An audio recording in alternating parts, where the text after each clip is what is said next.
Hello. Thank you again for tuning into Mo's Minute. This is still Mo's Minute on location. I'm still here in LA. And we are at the Chapel Pines Crematory. And we're visiting the grave of George Palmer Putnam. So George Putnam was a newspaper guy, but he was most well known for being the husband of Amelia Earhart. Their marriage was not a traditional marriage. She was probably swinging for the other side. Just speculation. But with marrying him, she was able to get a lot of media, not really media because it was the 1930s, but able to get a lot of exposure and a lot of support and endowments for her flying. So they got married, I believe it was 1931.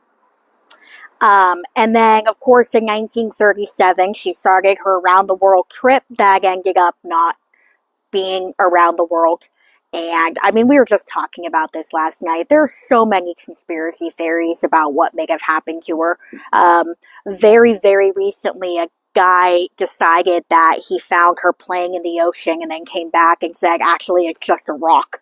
So, I personally believe that she landed on another island, probably Saipan or Nikamuroro, which is I think it's a few miles off course. She was supposed to be in Howland Island and didn't make it. She ended up veering off course, wind drifts, bad maps. She didn't know how to use her radio, any number of reasons. But I think she ended up crash landing on one of those islands and ended up being held captive by the Japanese, who eventually executed her. That's what I believe happened. I think that if she had crashed in the sea, like everyone says, something would have been found by now. It was almost 100 years ago, and nothing's been found. So that's what I think happened. That's what Putnam is best known for.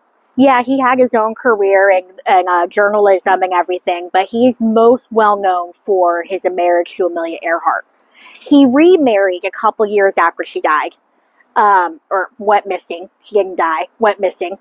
But even until he died in 1950, he was very, it's the word I want to use, I guess, loyal to her.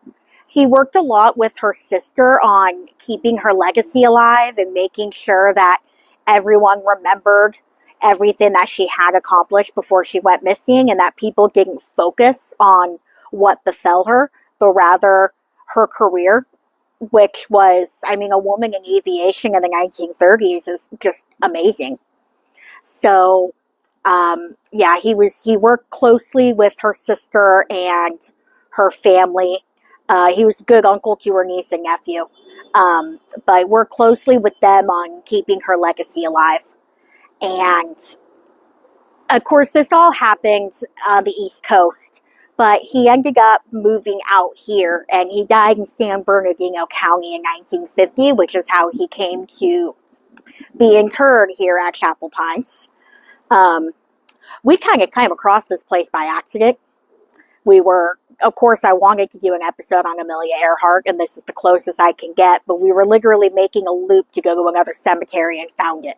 So, very serendipitous.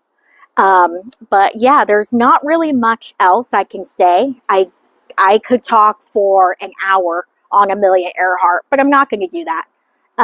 Everyone knows her story. Most people probably have a theory of what happened to her. You already have mine. So, yeah, she started an around the world trip in 1937, and she was last heard from in July of 1937. She was running out of gas. That's the last anyone ever heard of her. And she was supposed to land on Howland Island for gas and never made it. So, yeah, may she rest in peace. Thank you.